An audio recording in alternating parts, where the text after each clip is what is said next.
የትኛው ጥጋብኛ ነው ደሞ አባ ገብረ ኪዳንን ምናልባት ድግምት የሚችል ሰው ካለ ጀግና ለዋለው ይድገምብኝ መተት ሰርቼ ከምድረገጽ አጠፋቸዋለሁ ብሎ ይዛተባቸው ወንድ የሆነ ጀግና በዓለም አለ የተባለ ጠንቋይ ይድገምብኝ። አባ ገብረ ኪዳንን ከዓመት በፊት አርፈው እንዲቀመጡ ያሳሰብናቸውን ጉዳይ ሽረው ስለተገኙ እሺ የህልውና የትግላችን ጅራፍ ወደ እርሳቸው ለማዞር ተገደናል በይፋም ጀምረናል ይላል። በጣም ዛቻና ማስፈራሪያ እየደረሰባቸው ይገኛል። አባታችን አባ ገብረ ኪዳን ሬምቦ የዚህ ሆሞሴክሹዋል እንትኖች ምናምን ነው የሚያደርጉት። በዚህ ወቅታዊ ጉዳይ በጣም ትልቅ ጥብቅ የሆነ መረጃ ይዣለው እናወራለን እንወያያለን። ምናያቸው ቪዲዮችም አሉ። ስለኚ አባ ገብረ ኪዳን የተባለው አባት ብዙ ሰው የማያውቀውን አንድ አስገራሚ ነገር ልንገራችሁ። እኚህን አባት እንግዲህ በርካቶቻችሁ በሶሻል ሚዲያ በሚሰጡት ትምህርቶች ታውቋቸዋላችሁ። ሳይንስ ምን ይላል መሰላችሁ? አንድ ነገር በጣም ሲያናዳችሁ ስሜታዊ ሲያደርጋችሁ አየር ለመውሰድ ሞክሩ፣ ቴክ አ ብሬዝ ይላል። እናም የዘመድኩን በቀለን በጣም አሳፋሪ የሆነ ቪዲዮ አይቼ ራሴን ለማረጋጋት አየር ትንሽ ሳብ አድርጌያለሁ። አሁን በቅርቡ ሰንፔር ጠቅላላ ሆስፒታል የተሰኘ ባህር ዳር ላይ ትልቅ ፕሮጀክት መሰረት ድንጋይ ተጥሏል እንደምታውቁት። እና ይህንን ፕሮጀክት ወደ ብሔር፣ ወደ ዘር፣ ወደ ፖለቲካ፣ ወደ ተለያየ ነገር ከተውት የብር ዝርፊያም ጭምር አለ ብለው ሌላ ታሪክ ውስጥ ገብተዋል። 3.3 ቢሊዮን የኢትዮጵያ ብር ይፈጃል። ገቢ ለማሰባሰብ ብቻ ለገንዘብ ብቻ ነው። ነገሩንም እንዳደናቀፉ ለጎንደርና ለጎጃም የተቀመጠ ፈንጂ ነው። ጧን አባቶቻችንና ክቡር የከተማችን ከንቲባ መሰረት ድንጋዩን ያስቀምጣሉ። ብዙ ቪዲዮዎች ማስረጃዎች አሉ። አባ ገብረ ኪዳንም ጥሩ ምላሽም የሰጡበት ቪዲዮ አለ። 130 ሚሊዮን ብር ተሰብስቧል ማለት ነው። ቤተ ክርስቲያን ጸበል እምነት እያላት እንዴት ሆስፒታል ተገነባ? እግዚአብሔር በጸበልና በእምነት በጸሎት የሚፈውስ ከሆነ ሕክምናን መመስረት ተገቢ ነው ወይ የሚል እዛም ነገር አባታችን ምላሽ ሰጥተዋል። ሌሎች መረጃዎችም አሉ፣ ቪዲዮዎችም አሉ። እንደምን ቆያችሁ? እንደምን አላችሁ? ውድ ቤተሰቦቼ ዲያቆን ኃይለ ሚካኤል ነኝ። ወይንና ውሃ ከተቀላቀለ በኋላ ይሄ ወይን ነው ይሄ ውሃ ነው ማለት አይቻልም። እኔን ከማርያም ፍቅር የሚለይቶ ማሳየት የሚችል የለም። ትንሽ ተተፋፍተን ነበር። እግዚአብሔር ይመስገን አሁን በሰላም ተገናኝተናል። በዚህ በጠፋውባቸው ለአንድ ሳምንት ከምናምን ቀናት ውስጥ ብዙዎቻችሁ በውስጥ የጠየቃችሁኝ ነበር። ስለ እናቴም ብዙዎቻችሁ የጠየቃችሁኝ አላችሁ። እኔ ብዙ ጊዜ ያው ስለ ራሴ እየነገርኩ እናንተን ማስጨነቅ አልፈልግም ታውቃላችሁና ከዚህ በፊት ያው ማዘር ታማ ስቴጅ 4 ካንሰር እንደታመመች እና እዚህ መጥቼ እያለቀስኩ ነግሬያችሁ ነበር የነበረውን ችግር ምናምንና ኮሜንት ላይ ሁሌም ተጠይቁኛላችሁ እና ሳላይ ቀርቼ ሳይሆን ብዙ ጊዜ የኔ ቪዲዮ እንደምታውቁት ቀጥታ ወደ ጉዳይ ስለመገባ ነው እና ዛሬ ግን መመለስ እንዳለብኝ ተሰማኝ። ብዙዎቻችሁ ስለተጨነቃችሁ ማለት ነው። እግዚአብሔር ይመስገን ለ7 ወር ያህል ሳታቋርጥ መድኃኒት ኬሞ ወስዳ ሕክምናውን አግኝታ በጣም አሁን ጥሩ ሁኔታ ላይ ነው ያለችው። እግዚአብሔር እናንተን የሰጠኝ ክብርና ምስጋና ይግባውና በእናንተ እርዳታ በሰጣችሁኝ ብር ጥሩ ነገር አድርጌ ምግብም ሕክምናውንም ጥሩ ተቀብላለች እና እግዚአብሔር ይመስገን አሁን ያለችበት ሁኔታ በጣም ጥሩ ነው። መድኃኔዓለምን አመስግኑልኝ። በዚህ አጋጣሚ መድኃኔዓለም አመስግኑልኝ። ሁላችሁንም በኮሜንትም በውስጥም ለጠየቃችሁኝ ውድ ቤተሰቦቼ በጣም አመሰግናለሁ። እስከነ ቤተሰባችሁ መድኃኔዓለም ከእንዲህ አይነት በሽታ እናንተንም ሁላችሁንም በቃ ይጠብቃችሁ። በጣም አመሰግናችኋለሁ። በጣም ወዳችኋለሁ። በእውነት እንዲህ የሚያስብልኝ እንዲህ የሚጨነቅልኝ ቤተሰብ የሰጠኝ መድኃኔዓለም ክብርና ምስጋና ይድረስ። ሁሌም አመሰግናለሁና ከመቀመጫ የተነስቼ ሁላችሁንም አመሰግናለሁ።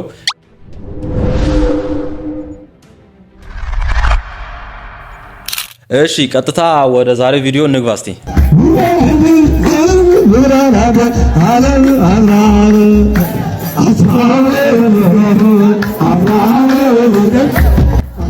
አይ እኔ አባት አይ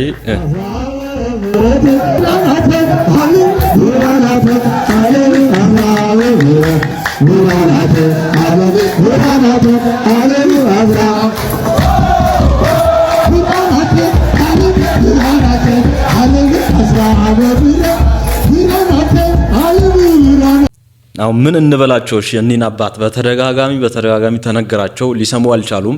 አንዳንድ ሰዎች በእውነቴን ተመስጦ ብላችሁ የምትጠሩ ሰዎች አረባካችሁ በእናታችሁ ትላልቅ አባቶች ምን እንደሚሉ እኛን ተው። ትላልቅ አባቶች ምን እንደሚሉ እስቲ ቀረብ ብላችሁ ለመጠየቅ ሞክሩ። ተመስጦ እንዲህ አይነት ተመስጦ የለም። ይሄ ጭፈራና ዝላይ ነው። ቤተክርስቲያን ላይ እንዲህ አይነት ተመስጦ እንዲህ አይነት አዘማመር የለም። ማህሌትና ዝማሪያችን በእውነት መላቅጡን እያጣ ነውና መች እንደሚቆም እግዚአብሔር ያውቃል። በእውነት ለዛሬው ዋና ላነሳነው ጉዳይ መንደርደሪያ የሚሆኑ አንድ ሁለት ቪዲዮችን እዚህ ጋር እንመልከት እስቲ። አሁንማ አውደ ምሕረቱን ዘፋኞችና አርቲስቶች ተቆጣጥረውታል። ቤተክርስቲያን ያሉ አባቶች ዘፋኞችና አርቲስቶችን የሚጠቀሙባቸው ገቢ ለማሰባሰብ ብቻ ለገንዘብ ብቻ ነው። ባለማተም ከሆንክ ይሄን ቪዲዮ ሼር ሳታደርግ ሙሉ ሳትመለከት እንዳታልፍ። አሁንማ ገንዘብ ልመና በየቦታው ቤተክርስቲያን በየፌርማታው ገብርኤል፣ ሚካኤል፣ ማርያም። ህዝቡ ግን ምንም የሚያውቀው ጉዳይ የለም። ወንጌል አያውቅ። አሁንማ እንደው ዘምሮ ማያውቅ እንኳን በስልኩ ግጥም እያነበበ መዘመር ጀምሯል ዘፋኙ። ለምን ሲባል የቤተክርስቲያን ገንዘብ ለማሰባሰብ። አሁንማ የቤተክርስቲያን አስተዳዳሪው የሚነዳው መኪና ያስደምማል። ጵጵስና ደረጃ ላይ ያሉት የሚነዱት መኪና ቤታቸው ያስደምማል። ቅዳሴ ማይቀደስበት የገጠር ቤተክርስቲያን እያለ ዛሬ ላይ ግን ዝንጥ ያለ ቤተክርስቲያኖች እድሳት ይደረግላቸዋል። አስተዳዳሪዎች በሚገርም መኪና ይሄዳሉ። ዲያቆን ነኝ የምትለው የቤተክርስቲያን የገንዘብ ሹም ነው የምትለው ዝንጥ ባለ ቤት ውስጥ ይኖራል። ህዝቡ ያለቅሳል። ልመና በዛ፣ ወንጌል አነሰ፣ ቤተክርስቲያን በዝቷል። ህዝቡ ግን ምን ያህል አንድ ጥቅስ ያውቃሉ የመጽሐፍ ቅዱስ ላይ ብለህ ብትጠይቀው ዜሮ። ስለ እምነቱ ኦርቶዶክስ ሚሊዮን ትርጉም እንኳን አያውቅም። አርቲስቶች፣ ዘፋኞች የመድረክ የገንዘብ ማሰባሰቢያ ማድመቂያ ሆነዋል። እነዚህ አርቲስቶች ወንጌል ሊሰበክ ነው ኑ በነፃ አገልግሉ ቢባሉ ያገለግላሉ? ጥያቄው ለእናንተ ነው። እናት ቤተክርስቲያናችን ከዋና ዓላማዋ ወንጌልን ከማዳረስ ወደ እግዚአብሔር መንገድ ከመምራት ይልቅ ዓላማዋን እየሳተች ነው የሚል ሐሳብ በጣም በተደጋጋሚ እኛም አንስተና ብዙዎችም እያነሱ ነውና አሁን በጣም ስጋት ላይ ነን ያለነው። ሁላችንም ስጋት ላይ ያለነው በየሚዲያው ያለው ልመና ውትወታ ታውቃላችሁ። እንግዲህ በተለያየ ድራማ እየሰሩ እና ህዝቡ መሮታል። ብር አምጡ ብቻ የሚለው ነገር ህዝቡ መሮታልና በእመቤቴ እንዳታሳልፉት፣ በድንግል ማርያም ይዣችኋለሁ። የማርያም ወዳጅ ካልሆንክ እለፈው። የድንግል ማርያም ወዳጅ ኮንክ ግን 10 ጊዜ ኮፕሊንክ አድርገው። በጣም ነው የሚከብደውና ራሳችሁን ጠብቁ እባካችሁ ክርስቲያኖች። አምኜው ሄጄ እንደዚህ ነው በጣም ያሳቃል። በቃ ነው ጊዜ በቃ ልብሰ ተክህኖ አድርገው ተንበርክከው ለልመና በጣም ስቅጥጥ የሚል በቃ ገና ስጀምራሱ በማርያም እንዳታሳልፉት በማርያም። ኧረ እባካችሁ አታሳቁም በእናታችሁ። በቃ እንዴት እንደሚደብር የማስታወቂያ ነው። አትቀይሩትም እንዴ? ነው ስልቱ ራሱ በጣም ትልቅ ውይይት የሚፈልግ የቤተክርስቲያናችን የዘመኑ ፈተና ነው ብዬ ነው የማስበው። ቤተክርስቲያናችን የልማት አቅጣጫዋን ወደ ምን ማዞር አለባት የሚለው ላይ ሐሳብ እያንሸራሸርን ይህ 3ኛ ቪዲዮ ነው። ሁላችሁም በደንብ አድርጋችሁ ስሙ። ትችት ብቻ እንዳይሆን እንደው ሐሳብ የሚመስል ነገር ብናቀርብ ቢለማም ቢከፋም የተሻለ ሐሳብ ቢጨመርበት ልክ ካልሆነ ደግሞ ተጥሎ ሌላ የተሻለው ከፍ ቢል በዚህ መልኩ ማድረግ ይቻላል። ግን ሐሳብ እናንሸራሽር። ለምሳሌ በአዲስ አበባ ውስጥ ያሉ ትላልቅና ገንዘብ ያላቸው ቤተክርስቲያኖች ሰብሰብ ብለው ቢያንስ 100 ሚሊዮን ብር ወይ 200 ሚሊዮን ብር ቢያዋጡ አቅም ያላቸው ስላሉ ማለት ነው ቢያዋጡ እንደ አክሲዮን አድርገው እነዚህ ትልቅ የምግብ ማቀነባበሪያ መክፈት ይችላሉ። ትልቅ ፋብሪካ ሊመሰረት ይችላል። ግብአት የሚሆን ለምሳሌ የስንዴ ምናምን አይደለ ግብአት የሚያስፈልገው። ይሄን ደግሞ ገጠር ያሉ ቤተክርስቲያኖች ቢሰሩ ከዛ ለዚህ ማቀናበሪያ የምግብ ማቀነባበሪያ ቢያቀርቡ በንግድ ተሳሰሩ ማለት አይደለም። እነዛ ሰርተው የራሳቸውን ህንጻ መገንባት ይችላሉ። ሌሎች ደግሞ ሰብሰብ ብለው 10ም 5ም ሆኖ ደግሞ ሆስፒታል ቢገነቡ ብዙ ኦርቶዶክሳውያን የሚታከሙበት አገኙ ማለት አይደለም። ሌሎች ደግሞ 10-20 ሆነው እንደ አቡነ ጎርጎርዮስ ትምህርት ቤት ሰፋ ያለ ኦርቶዶክሳውያንን በዓለማዊ ትምህርትም በመንፈሳዊ ዕውቀትም ያበለጽግ ትልቅ ትምህርት ቤት ቢገነባ የተለያዩ ቦታዎች ላይ ቅርንጫፍ ቢኖረው ቤተክርስቲያናችን ምን ያህል ታድግ እንደምትችል አስባችሁታል? ይቻላል። ማይቻል ነገር የለም፣ ይቻላል። ይህም ሆኖ ግን የቤተክርስቲያን ትልቁና ተቀዳሚ ተግባሯ ይህ አይደለም። በቀጣይ ቪዲዮ ደግሞ ስናያለን። ትልቁና ተቀዳሚ ተግባሯ ያው ወንጌልን ማዳረስ ነው እና ትልቅ ፖይንት ነው ያነሳው። እሱ ያለውን አልደግመውም። ዲያቆን ሄኖክ ኃይሌ የሆነ ጊዜ አስታውሳለሁ። በእውነት በተለይ በወጣቶች ላይ አተኩሮ የተናገረው አንድ ንግግር አለ። ስንት ወጣቶች ስራ አጥተው በእውነት እየጸለዩ እያለቀሱ ቤተክርስቲያን ልናያቸዋለን ብዙ ጊዜ በቃ ኢትዮጵያ ላይ ያለውን ሁኔታ ሁላችንም እናውቃለንና ለነዚህ ወጣቶች በቃ የከተማ ቤተክርስቲያናት ምን ያህል ብር እንደሚያገኙ እናውቃለን። ለነዚህ ወጣቶች የሥራ እድል ቢፈጠርስ በቃ በጸሎት ብቻ የሆነ ነገር ታገኛለህ ብሎ ዝም ብሎ ከማስተማር በመስራት ነው። ጸሎት ከስራ ጋር ሲሆን ነው እንደተማማነው ከዚህ በፊትምና ያለ ስራ ጸሎት ብቻ ምንም ዋጋ የለውም። እና አንድ ትልቅ ፋብሪካ ቢገነባ ለወጣቱ የሚጠቅም ነገር ቢገነባ የሚል ሐሳብ አንስተዋል። የከተማ አድባራትና ገዳማት ምን ያህል ገቢ እንዳላቸው እናውቃለን። ሌላኛው አንድ የሚነሳው ነገር ደግሞ የከተማ አድባራትና ገዳማት ቢያንስ አንዳንድ ቤተክርስቲያን የገጠር አብያተ ክርስቲያናትን ቢይዙ ምን አለበት? እመብርሃንን አንዳንድ ቤተክርስቲያን ቢይዙ የት በደረስን። ይሄ ሁሉ ልመናና ትዝብት ውስጥ መውደቅ አይኖርም ነበር። ነገር ግን ያው የከተማ ቤተክርስቲያናት ስግብግብ ናቸው። ሁሉንም ለራሴ ስለሚሉ በእንዲህ አይነት መልኩ እንግዲህ ወደ ኋላ ቀርተናል እና ይህንን ጉዳይ እስቲ አሁን ያነሳነውን ሐሳብ በተግባር መሬት ላይ ያወረዱ ታላቅ አባት አሉን። እግዚአብሔር ይመስገን፣ እግዚአብሔር ይመስገን። ሰው የለም በምንልበት ዘመን እኒን የመሰሉ አባት ስለሰጠን እና ያመጡት ትልቁን ሐሳብ ከስር መሰረቱ አጠር ያሉ ቪዲዮችን እንመለከታለን። አባ ገብረ ኪዳንን አትንኩብን የሚል ሰው ነው አልፈልግም። መነካት ካለብኝ መነካት አለብኝ። የኛን አባት አትንኩብን። እንዲህ አይነት ምዕመንነት ቅልጥ ነው። ቤተክርስቲያንን አትንኩብኝ ነው የሚባለው። ቤተክርስቲያንን አትንኩብን ክርስቶስን ሲሰደብ ነው። የግለሰብ ደጋፊ አጨብጫቢ፣ የራሱን አባት የሚሾም የራሱን መምህር የሚያከማች ምን ያደርግልናል? ለቤተክርስቲያን ዕዳ ነው እኮ ይሄ። ህዝቡ ዕዳ፣ እኛም ዕዳ፣ ተያይዘን ዕዳ። ክርስቶስን ነው መከተል ያለብን። ደጋፊነት ለቤተክርስቲያን አይጠቅምም። ሁልጊዜ ነው የምናገረው፣ አይጠቅምም። ምዕመንነት ነው የሚጠቅመው። ምዕመንነት። እኛም የአባ ገብረ ኪዳን ደጋፊ ሳንሆን የእውነት ደጋፊ ነን። ከእውነት ጎን እንቆማለን። የዛሬ ቪዲዮችን በዛ ኢንቴንሽን ነው የምናየው። እስቲ የታሰበውን የታለመውን እጅግ በጣም የተቀደሰ የተባረከውን ሐሳብ አጠር ያሉ ቪዲዮችን ላሳያችሁ እስቲ። ውይ ይቺ ወረቀት ስንት ነገር እንደው ስትል እንደከረመች ማለት ነው። አሁን ይቺ ናት መሬቲቱ። እንግዲህ ይኸውላችሁ አሁን ይቺ ስንት ቢሮ ዙራ የስንት ሰው ፊት አይታ ስንት ሰው ደክሞባት ስንት ሌሊት ታድሮባት ስንት ቀን ተውሎባት ስንት ሰው መከራ አይቶ ጉልበቱ እስኪደክም ሮጦባት ላብጥበት ተደርጎባት ስንት ቀን ተንከባለን ሰላም ልጅ ተደግሞባት ያዚች ወረቀት እዛ መጣችና እዚችን ወረቀት እግዚአብሔር ደግሞ ጥሩ ስራ የሚሰራብሽ ያርግሽ በሏት። አዎ መርቋት። በደም አዎ ቁም ነገር ይሰራብሽ በሏት። አሁን እንደዚህ ነው። ቁም ነገር ይሰራብሽ በሏት። እግዚአብሔር የሚደሰትበት ያርግሽ በሏት። እንዲያው አንቺ ወረቀት ባመጣሽው መሬት ላይ ግፍ አይቁምበት በሏት። በደንብ መርቋት።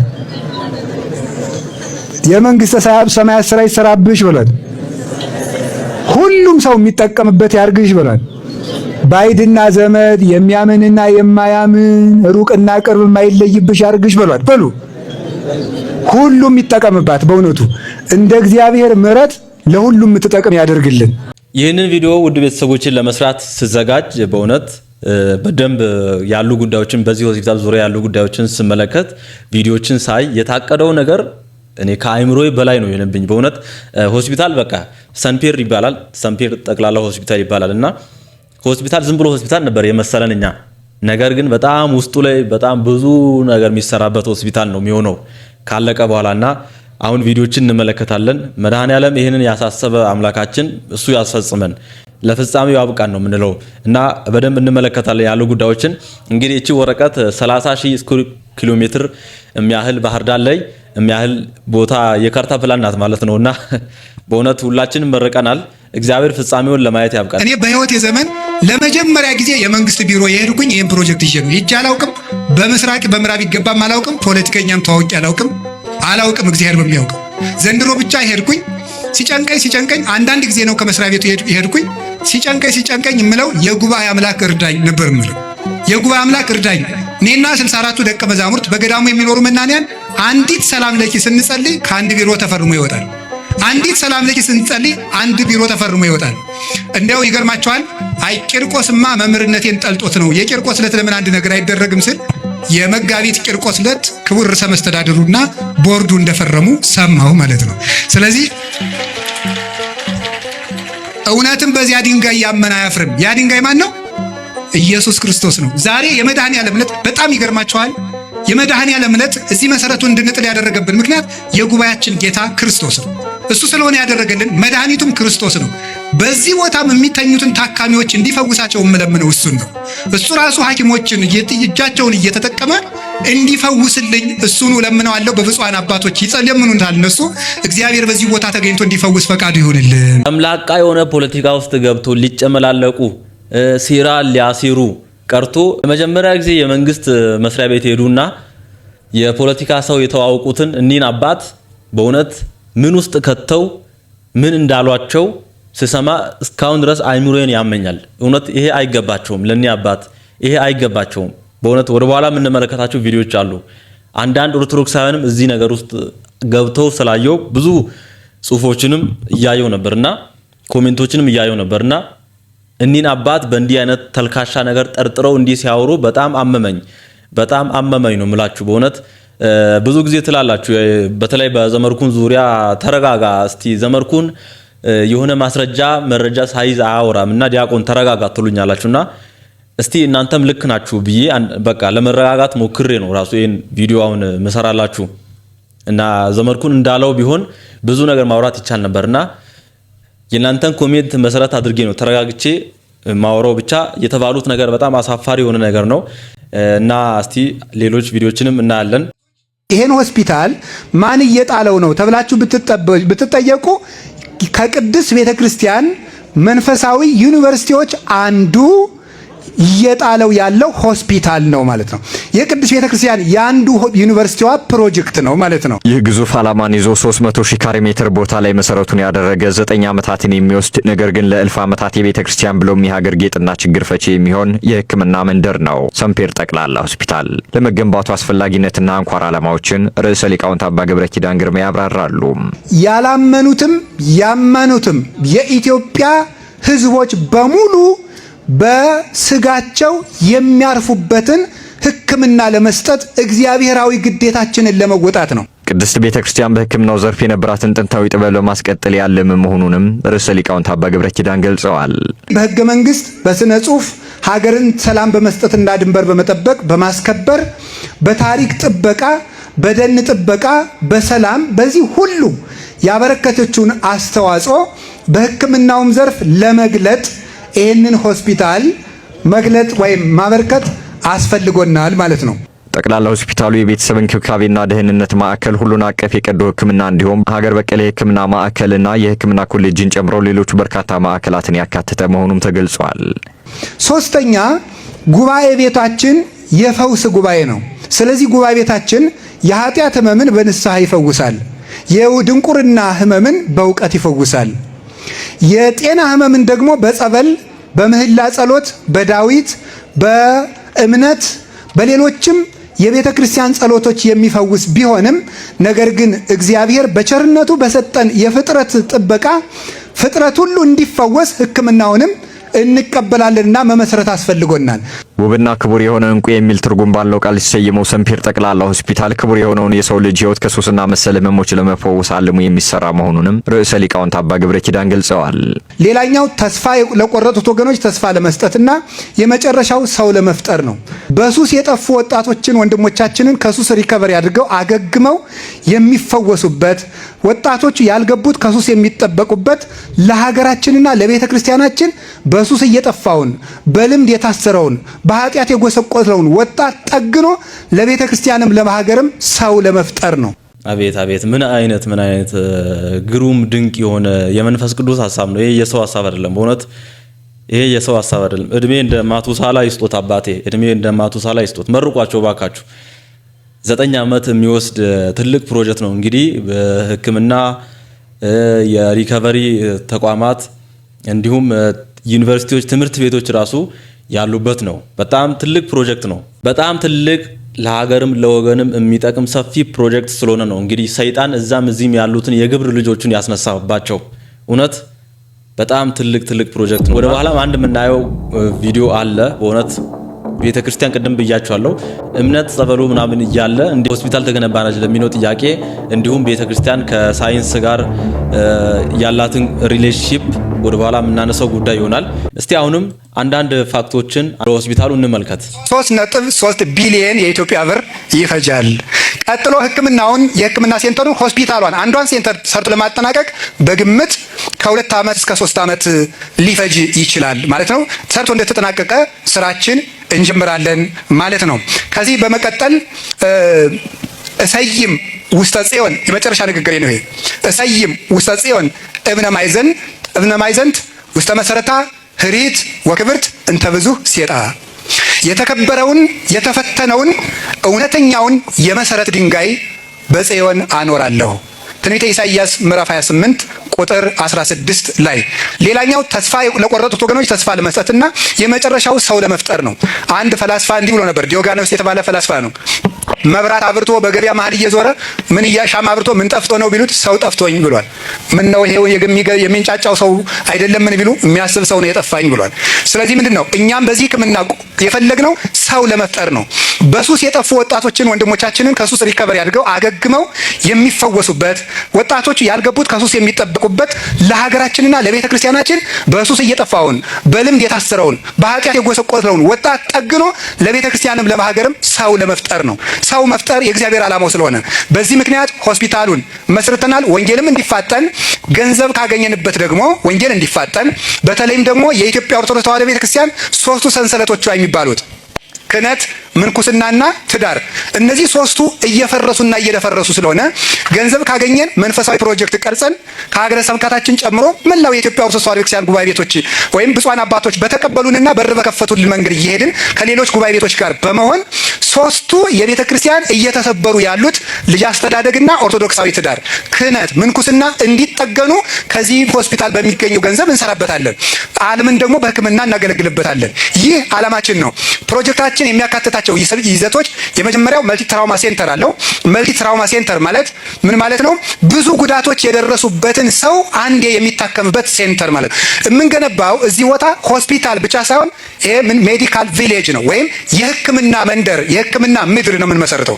ይሄ ቦታ አንድ ሆስፒታል የምናቆምበት ሳይሆን የሕክምና ክፍለ ከተማ በሉት ብላችሁ እዚህ ላይ የምናቋቁመው ሕክምና ያለበት የሕክምና መንደር ነው እንጂ ነጠላ ሆስፒታል አይደለችም። ኧረ ተአምር ነው! ኧረ ተአምር ነው! ኧረ ተአምር ነው! አምላኬ ሆይ ይሄ አልቆ አሳየኝ! ይሄ አልቆ አሳየኝ! ክፉ እያወሩ ያሉ ጠላቶችንም አሳፍረ ለሀገር ለወገን ለትውልድ የሚተርፍ ይህን ትልቅ ፕሮጀክት አልቆ አሳየን። መድኃኒዓለም ሁላችንም ያሳየን። እግዚአብሔር አባታችንን ምን ብለን እንመርቅ? ምን ብለን እንመርቅ? በእውነት ሰው ያላሳጠን እግዚአብሔር ይመስገን። በቃ ተስፋ በቆረጥንበት ሰዓት እንዲህ አይነት አባት የሰጠንና በጣም ሰፊ ፕሮጀክት ነው። እንደሰማችሁት ወደ 1.3 ቢሊዮን የኢትዮጵያ ብር የሚፈጅ ትልቅ ፕሮጀክት ነው። በጣም ቀለል አድርጋችሁ እንዳታዩትና ትልቅ ልፋት፣ ትልቅ ፈተና ይጠብቃችኋል። ሁላችንንም ይጠብቀናል። መተባበር አለብን። ማይሆኑ ወሬ የሚያናዙ ሰዎችም አሁንም አሉ፣ ወደፊትም ይመጣሉ። እነሱንም መመከት አለብን።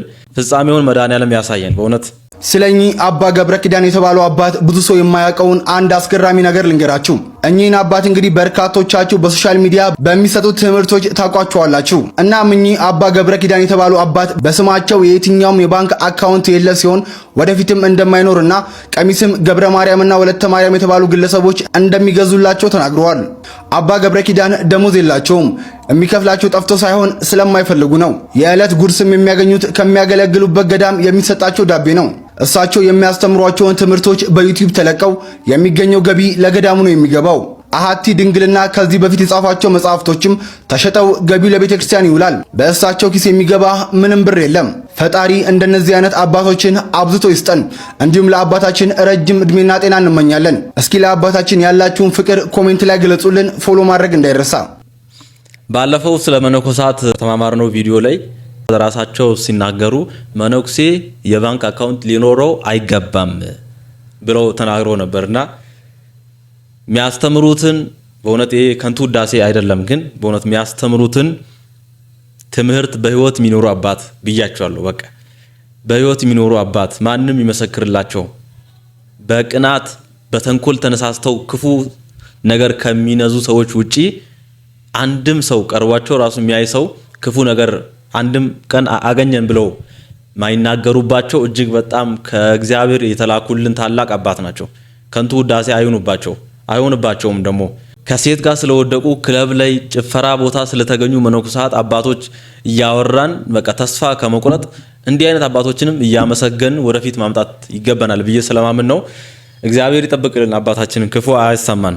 መርቋቸው ሁላችሁም ኮሜንት ላይ የቪአይፒ ሕክምና አለ። ቪአይፒ ሕክምና የሚባለው ድሃና ሀብታም የምንለይበት ሳይሆን ብፁዓን ሊቃነ ጳጳሳት፣ አባቶቻችን ካህናት፣ አባቶቻችን መነኮሳት፣ ሌሎችም የሃይማኖት ሰዎች ክብራቸውን በጠበቀ መንገድ የሚታከሙበት ከምዕመናን ጋር ሳይጋለጡ በብቻቸው ገብተው የሚታከሙበት የራሱ የመኪና መግቢያ ያለው እንደገና ደግሞ ሀብታሞቻችን ውጭ ሀገር የሚሄዱት እንደው ለሕክምናው ብቻ ሳይሆን ለሴፍቲያቸው እያሉም ስለሆነ ባለስልጣኖችም ጭምር ማለት ነው የእነሱንም ብር ብናስቀረው ብለን ነው። ስለዚህ እግዚአብሔር ከፈቀደልን ማንም ሰው ሳያቸው ወደፊት ይሄ የሜዲካል ቪሌጃችን በጠነከረ ሁኔታ ሲቀጥል የሄሊኮፕተር ማረፊያ ሁሉ ሊኖረው ይችላል። ስለዚህ እዚያ መጥቶ ማንም ሰው መጥቶ ታክሞ የሚሄድበት ማዕከል እግዚአብሔርን አምነን እንገነባለን እዚሁ ቦታ ማለት ነው። ካቀዱ አይቀር ከተመኙ አይቀር እንዲህ ነው እንጂ እግዚአብሔርን ትልቅ አቅድ ትልቅ ዓለም ትልቅ እንድታገኝ አይደል የሚባለው? እንዲህ ነው። ካልቀረ በቃ ደፍሮ መጀመር ነው። እኛ ባንጨርሰው ትውልድ ይጨርሰዋል። እግዚአብሔርን መድኃኔዓለም ይስጥል። አሁንም በድጋሚ እኔ ቃላት የለኝም። እግዚአብሔርን አመስግኑ፣ ስራው ብዙ ድንቅ ነው በሉ። እግዚአብሔርን አመስግኑ፣ ስራው ብዙ ድንቅ ነው በሉ። እግዚአብሔር ስራው ድንቅ ነው በልዎ ለእግዚአብሔር ግሩም ግብርከ፣ እግዚአብሔርን ስራ ግሩም ድንቅ ነው በሉት ይላል መዝሙረኛ ቅዱስ ዳዊት። በሰዎች ላይ እያደረ የሚሰራው ነገር አሁንም ማስገረሙን ቀጥሏል። ሁሌም እግዚአብሔር እንዳስገረመን ነውና ግሩም ስራ ድንቅ ስራ ነው እንግዲህ የታቀደው። መጨረሻው ለማየት ያብቃን። አሁንም አቡነ አብርሃም ሌሎች አባቶች እንዲሁም የባህር ዳር ከንቲባ የተናገሯቸውን አጠር ያሉ ቪዲዮዎችን እንመልከትና ይሄ ዘመድኩን ወደ ተባለው ሰውዬ እናልፋለን። ሁላችን እንድናመሰግነው ምክንያት የሆኑን እንኳን ደስ አለው ትላለሁ። ነገሩ ደስታ ነውና ለደስታ እልልታ፣ ጭብጨባ። እንኳን ደስ አላችሁ፣ እንኳን ደስ አለዎት ሁላችሁ። የአባቶቻችን አምላክ፣ የርሁባኑ አምላክ፣ የህሙማኑ አምላክ፣ የህፃናቱም አምላክ፣ የአዛውንቱም አምላክ፣ የትንሹም የትልቁም የሁሉም የፍጥረታት ሁሉ አምላክ ስሙ የተመሰገነ ይሁንና እነሆ እግዚአብሔር ልጁን አስነስቶ እንዲህ አይነት መልካም ስራ እንዲሰሩ ሁሉም የዚህ ተባባሪዎች እንዲሆኑ ፈቅዷልና ክብርና ምስጋና ለእርሱ አንድ ጊዜ ሞቅ ያለ እልልታና ጭብጨባ አቅርቡ። እግዚአብሔር ባይፈቅድ እግዚአብሔር ባይወድ ምንም መስራት አይቻልምና፣ ስለዚህ እግዚአብሔር ወዶ እግዚአብሔር ፈቅዶ በርዕሰ ሊቃውንት አድሮ ይህንን ሐሳብ አመጣ። ሐሳባቸው ደግሞ ሙሉ በሙሉ በከተማ አስተዳደሩ በርዕሰ መስተዳደሩ ከላይ እስከታች ባለው መዋቅር ተቀባይነት ያለው ሆኖ በአጭር ጊዜ ውስጥ ተቀላጠፈ ይሁንታም አግኝቶ የመሰረት ድንጋይ ለመጣል በቅተናልና ለዚህ ሁሉ ክብርና ምስጋና ላንተ ይሁን ብላችሁ አመስግኑት። ምሳሌ ሆነውናል። በተለይ ለአብነት መምህራን በየጉባኤ ቤቱ ያላችሁና ደቀ መዛሙርትን ለምታስተምሩ ይህ መልካም አርአያና ምሳሌ ስለሆነ ክብርና ምስጋና ለአንተ ይሁን ዛሬም ዘወትርም እስከ ዘላለሙ ድረስ። በቃ ከዚህ የበለጠ ምንም ቃል የለንም። አሁንም አንድ አባት እኒህ ታላቅ መምህር ሉቃስ ሆነው ነው የተገኙልን። ቅዱስ ጳውሎስ ባለመድኃኒቱን ሉቃስን ቅዱስ ጳውሎስ መርጦ ከሁሉም በላይ ባለመድኃኒቱን ሉቃስን ላኩልኝ፣ ይዛችሁልኝ አምጡን ያለ ቅዱስ ጳውሎስ ከሁሉም ደቀ መዛሙርት ባለመድኃኒቱን ሉቃስን ይዛችሁልኝ ኑ። ስለዚህ የኢትዮጵያ ሕዝብ ይሄ ታላቅ አባት የመሰረት ሆኖ ምልክት ሆኖ ተነስቷልና ይህ ታላቅ አባት ወንጌል ትርጓሜውን በስራ ላይ ያውሏል። እስቲ እዚህ ጋር የባህር ዳር ከተማ ከንቲባ ይታየኛል። እኔ አባታችን ሲያስተምሩ በጣም ደስ ነው የሚለኝ። ርዕሰ ሊቃውንት አባ ገብረ ኪዳንን በጣም በልዩ ደረጃ ማመስገን ፈልጋለሁ። ሐሳቡን የታሰበበት መንገድ እና ተግባራዊ ሊደረግ እና ሊሰራበት የታሰበበት መንገድ የፕሮጀክት ማስተባበሪያ ጽሕፈት ቤታቸው፣ በሌላ መልኩ ደግሞ በጣም ደስ ያለኝ ነገር በዚህ ፕሮጀክት ዙሪያ ፕሮፌሰሮች፣ ዶክተሮች፣ የተለያዩ ምሁራን ከየትኛውም ክፍል ኦርቶዶክስ በመሆናቸው በአንድ ላይ በአንድ ጥላ ስር ተሰባስበው የሚሰሩት ነው። ይሄ በጣም ትልቅ ነገር ነው።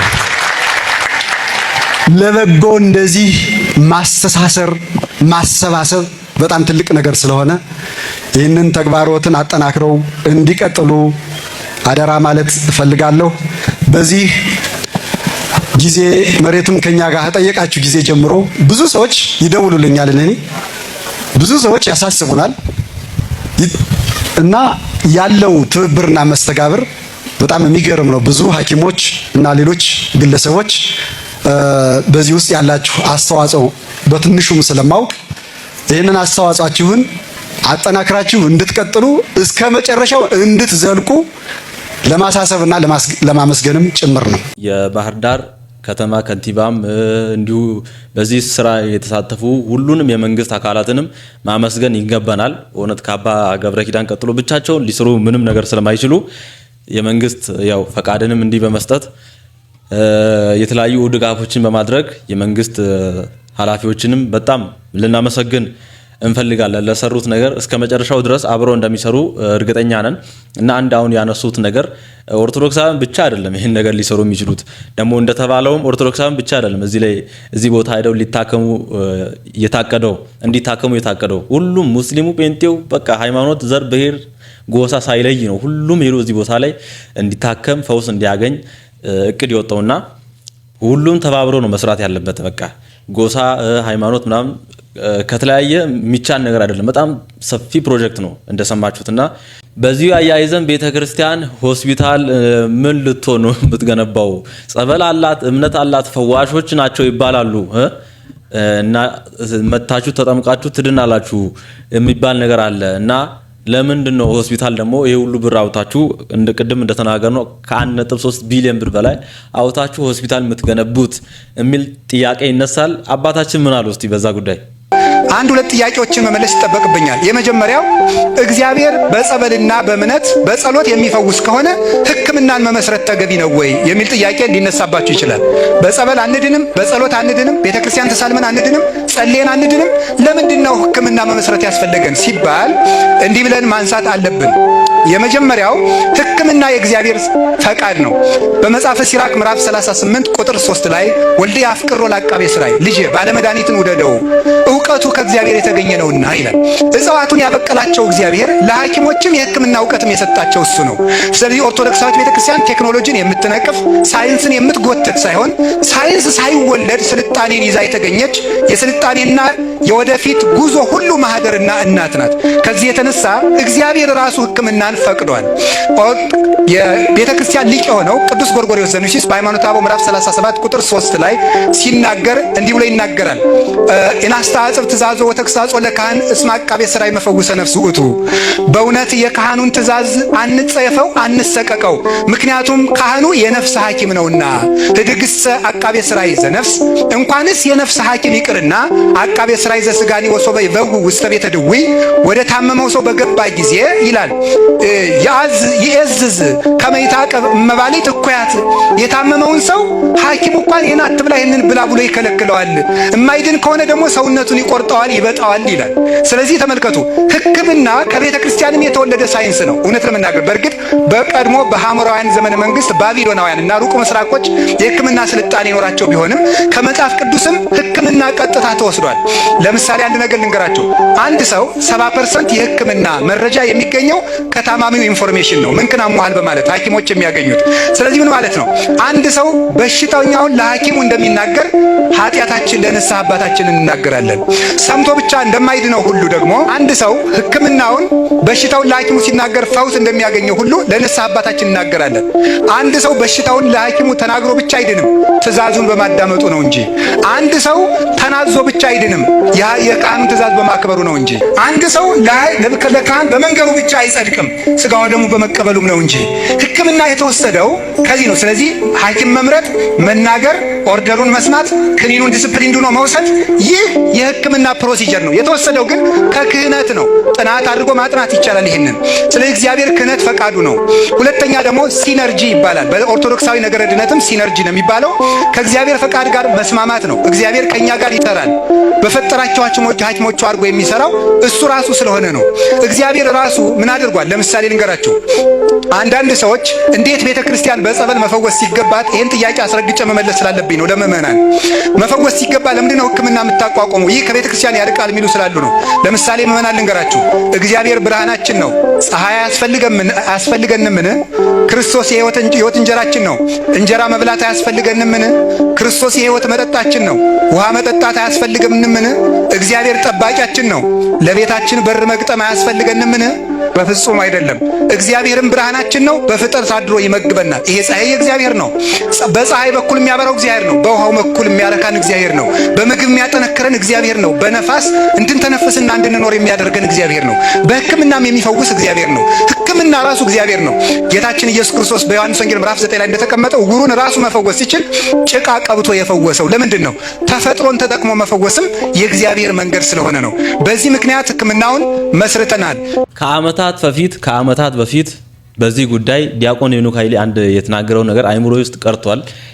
ምን አለመሰላችሁ? በተለይ በምርምር በሳይንስ ዙሪያ ቤተክርስቲያን ሳይንስና ምርምርን እንደምትነቅፍ ከሳይንስ ጋርና ከምርምር ጋር የሆነ ጠላትነት በቃ እንዳላቸው ሁለት ተቀናቃኝ ኃይሎች እንደሆኑ ለማድረግ ለሚፈልጉ አካላት ያለው ነገር አይምሮ ላይ የቀረ አለ። እሱም ምንድነው?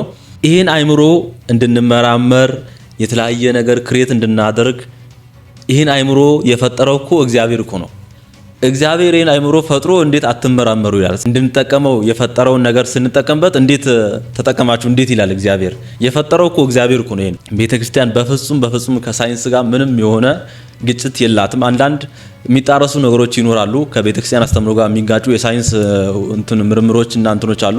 እነሳን ጥለን የሚጠቅመንም መውሰድ ይቻላል።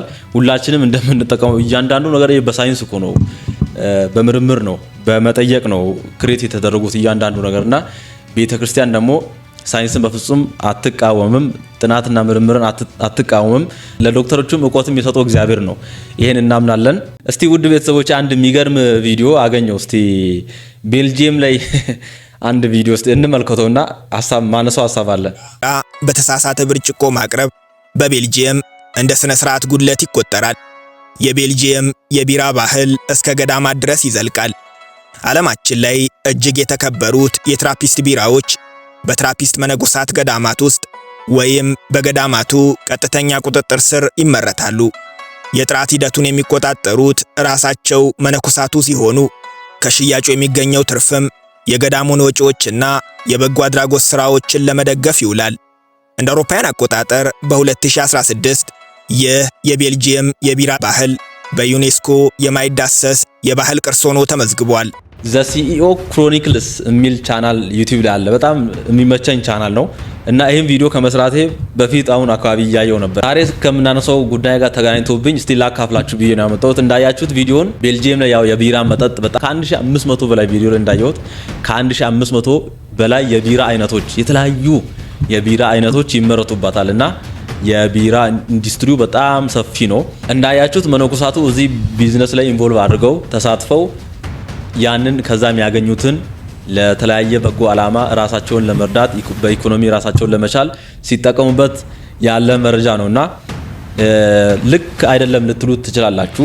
ማለት መጽሐፍ ቅዱስ እንደሚለው ለራስም አታድርገውን ራስ ላይ እንዲደረግ ማትፈልገውን ነገር ሰው ላይ አታድርግ ይባላልና ራሳቸው ማይጠጡትን ቢራ ሰው እንዲጠጣ ፋብሪካ ከፍተው ይሄን መስራታቸው ልክ ነው ብዬ አላምንም።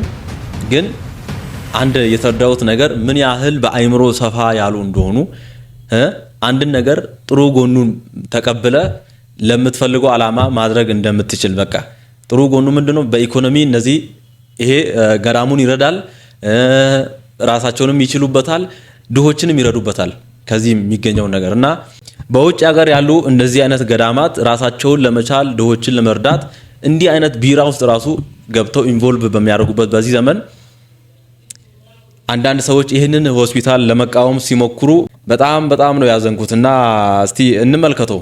ዘመድኩን በቀለ ምንድነው ያለው? አባታችንን ፖለቲካ ውስጥ ማስገብቷቸዋል። ብቻ እንመልከት እስቲ። አብርሃም ለምን እንዴት እንደፈቀዱም አላውቅም። አባ ገብረ ኪዳን በጣም ወዳቸው አባቴ ናቸው። ምን ሊጠቀሙባቸው ስኳዶች እንደፈለጉም አላውቅም። ምን ሊጠቀሙባቸው እንደፈቀዱም አላውቅም። አሁን አብርሃም ዝም ብሏል። አሁን አብርሃም አሩሲ ናቸው። አባቴን አሩሲን የቀበርኩት ምናምን ያለው። ስለዚህ ምስራቅ ጎጃም መርጦ ለማርያም ይሆኑ ከቅባት ጋር ምናምን ይኖራቸው የማውቀው ነገር የለም። ግን ደግሞ አሁን የምዕራብ ጎጃም እና የሰሜን ጎጃም ሀገረ ስብከት ሊቀ ጳጳስ ናቸው። ነገር ግን አባ ገብረ ኪዳን ከጎንደር መጥተው ባህር ዳር ላይ ሆስፒታል ሊሰሩ ነው። በጣም ደስ ይላል።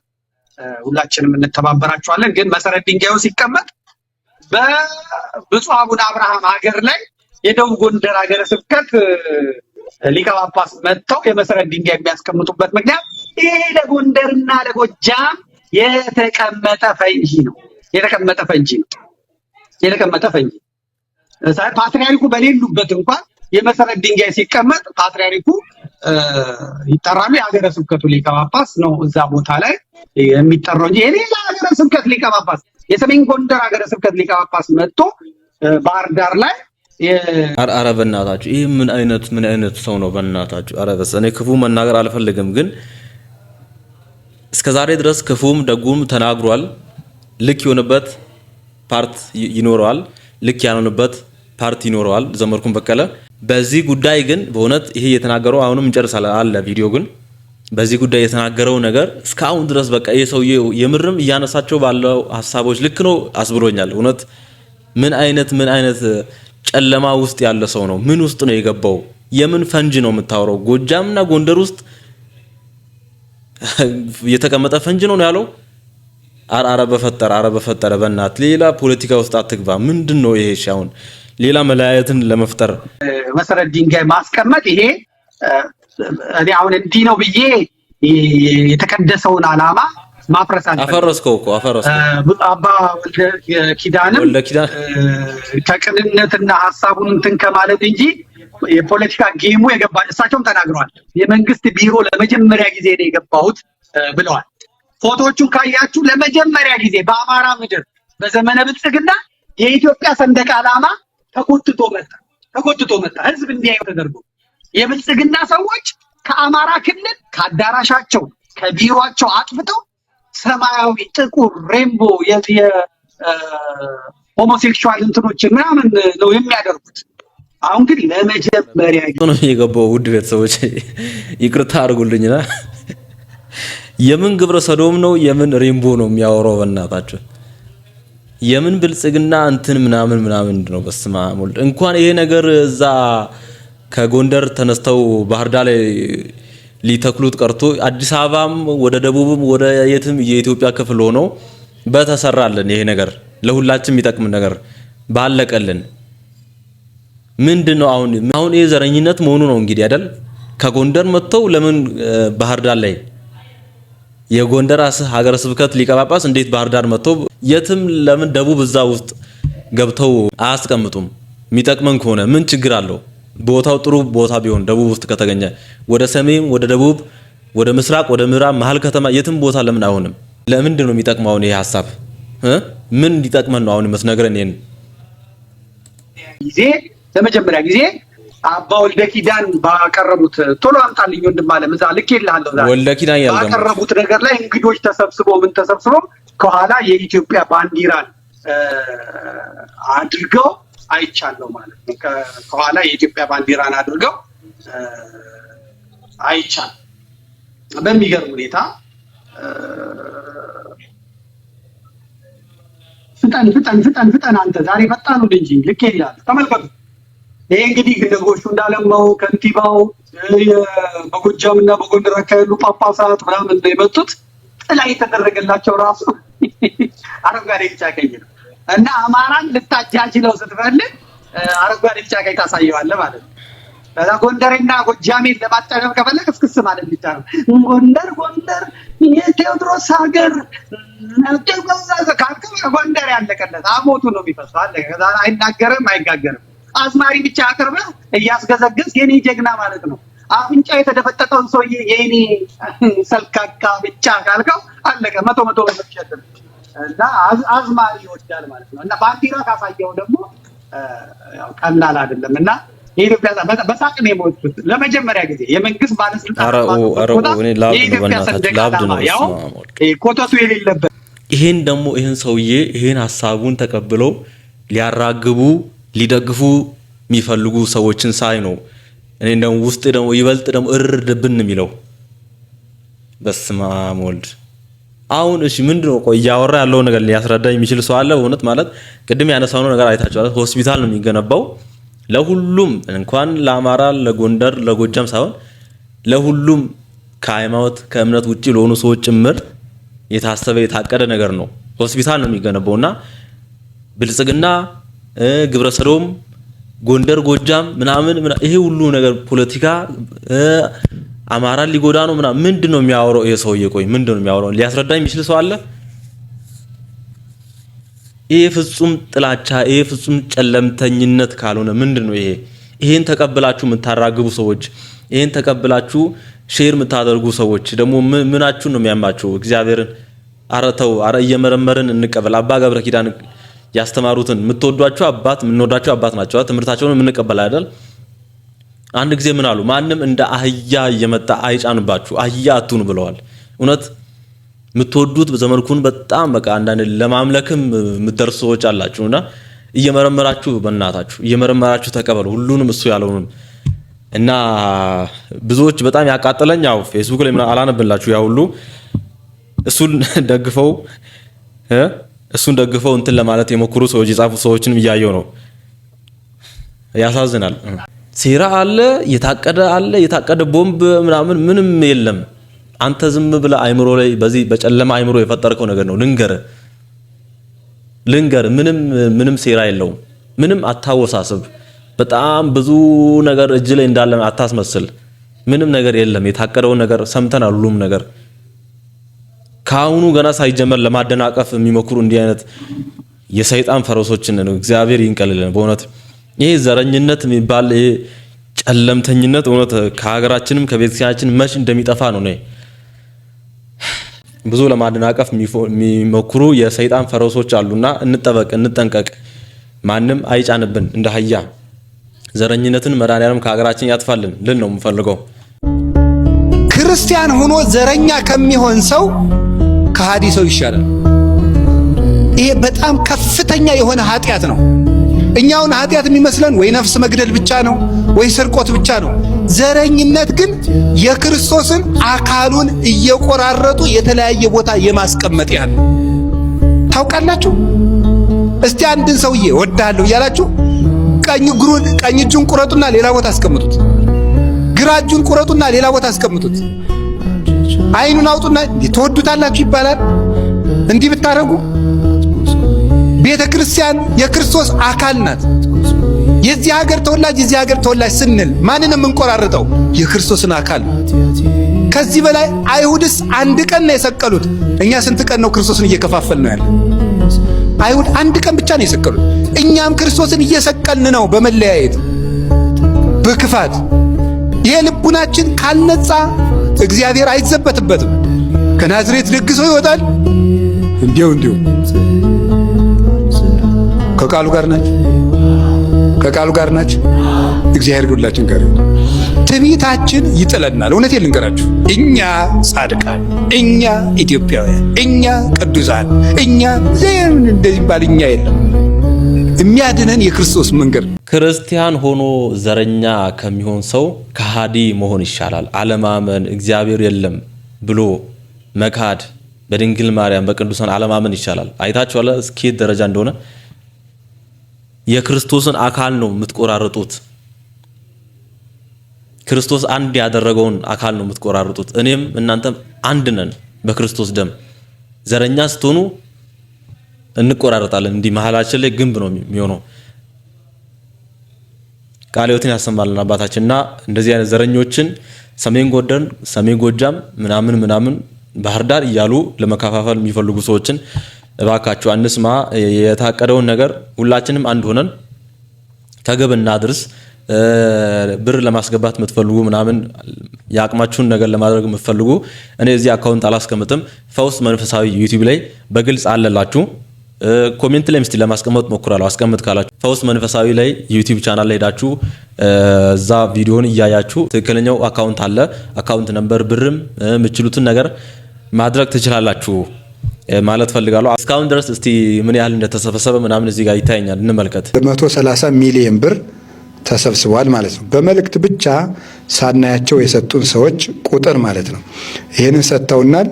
አሁን ግን ገቢ ማሰባሰቢያዎችን ያቆየናቸው ለምንድን ነው ሲባል በተሰጠችን ምን ሰራንና ነው። ስለዚህ አሁን መሬት እንደተሰጠን ቆፍረን ስራ ሰርተን ቀሪውን ደግሞ የገቢ ማሰባሰቢያ እናደርጋለን። አሁንም ግን እስከዚያው ድረስ በሆስፒታሉ የመጀመሪያዋን ነጠላዋን እንኳን ለመገንባት 400 ሚሊዮን ብር ነው የሚጨርሰው። ግን አሁን እስካሁን የተሰበሰበው 130 ሚሊዮን ብር ነው። እግዚአብሔርን አመስግነናል። ቅዱሳንን ረድኤታቸውንም እናመሰግናለን። መድኃኔዓለም ክብር ምስጋና ይግባው። ለሰጡን ወንድሞቻችን እህቶቻችን ሁሉ እግዚአብሔር ሳታዩን እንደሰጣችሁን ሁሉ እግዚአብሔር ደግሞ ያላያችሁትን ጸጋ ይስጣችሁ እንላለን። ስለዚህ ሁላችሁም ያለቀምና የጨረስን መስላችሁ ወይም ነገሩ ሁኔታው ነው መስሏችሁ እንዳትፋዘዙ፣ በምትችሉት አስተዋጽኦ አድርጉ። ሆስፒታሉ ቢሰራ እንታከምበታለን፣ ወጣቶችን ከሱስ እናወጣበታለን፣ ትውልድ እናፈራበታለን። ቤተ ክርስቲያንን በክብሯ ጠብቀን የሚሻገር ስራ እንሰራበታለን። ዓይን ያለው ጆሮ ያለው ሰው ቆይቶ ያያል፣ ይሰማል። እና እግዚአብሔር ከፈቀደልን ያን ገንብተን በኃጢአት የሚጎዱትን በሱስ የተጠለፉ ወጣቶችን በሱስ ማገገሚያው በኩል ነፃ እናደርግበታለን። መታከሚያ ያጡት ይታከማሉ።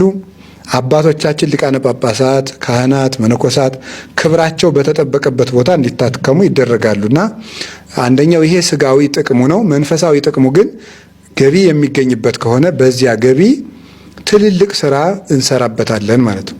ትልልቅ ስራ እንሰራበታለን። እግዚአብሔር መድኃኔዓለም ከእናንተ ጋር ይሁን፣ ከሁላችን ጋር ይሁን። ከከፋፋዮች ከአሰናካዮች ይሄን ፕሮጀክት መድኃኔዓለም ይጠብቅልን። በጸሎትም እናስብ እውነት ይሄንን ነገር እና እዚህ ጋር እንደምንመለከተው የመሰረቱ ድንጋዩ በእንዲህ አይነት መልኩ ተቀምጧል ማለት ነው። እንመልከት። ዋና አባቶቻችንና ክቡር የከተማችን ከንቲባ መሰረት ድንጋዩን ያስቀምጣሉ። በያላችሁበት ሆናችሁ ተከታተሉ።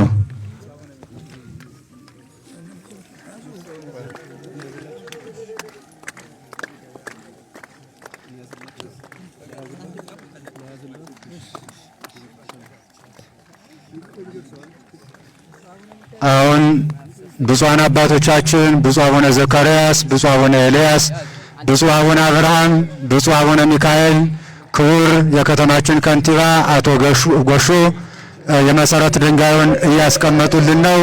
እልል ብላችሁ እግዚአብሔርን አመስግኑት።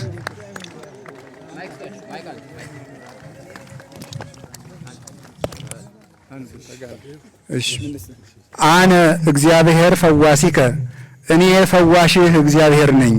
ኦሪት ዘጸአት ምዕራፍ 15 ቁጥር 26።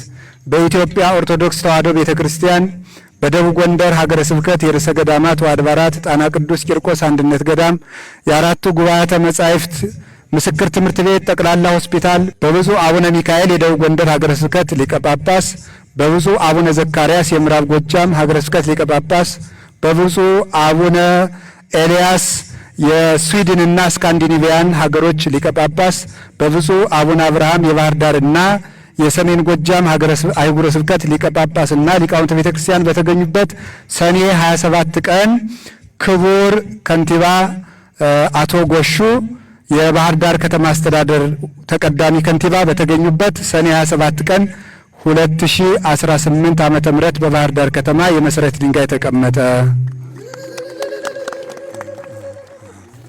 ይሄ ታሪካዊ ቪዲዮ ነው። እንግዲህ ታሪካዊ ቪዲዮ ነው። አልቆ በእውነት ከአመታት በኋላ መድኃኔዓለም በጤና በጸጋ እስከዛ ድረስ አቆይቶን አልቆ ለማየት ያብቃን በእውነት እና እግዚአብሔር ለዛ ጊዜ ያብቃን እና በጣም ደስ ብሎኛል። በጣም ደስ ብሎኛል። እግዚአብሔርን ስለ ሁሉም ነገር እግዚአብሔር ይመስገን። እግዚአብሔር ይመስገን። እግዚአብሔር ይመስገን። ቅድም አንድ ያስተዋወቃችሁ ቪዲዮ አለ። የመጨረሻ እሱን ተመልክተን እንጨርሳለን። አባታችን አባ ገብረ ኪዳን እንግዲህ ስለ መተት ስለ ድግምት ያስተማሩት አንድ ትምህርት በጣም ብዙዎች ሲቀባበሉ ነበር። እቺን ቪዲዮ እንመልከት እስቲ። ፈሪ አትሁኑ፣ ጠንቋይ አትፍሩ። ውሸታም ነው ጠንቋይ፣ አትፍሩ። ምናልባት እደግምባችኋለሁ ምናምን ቢል ምንም አትፍሩ።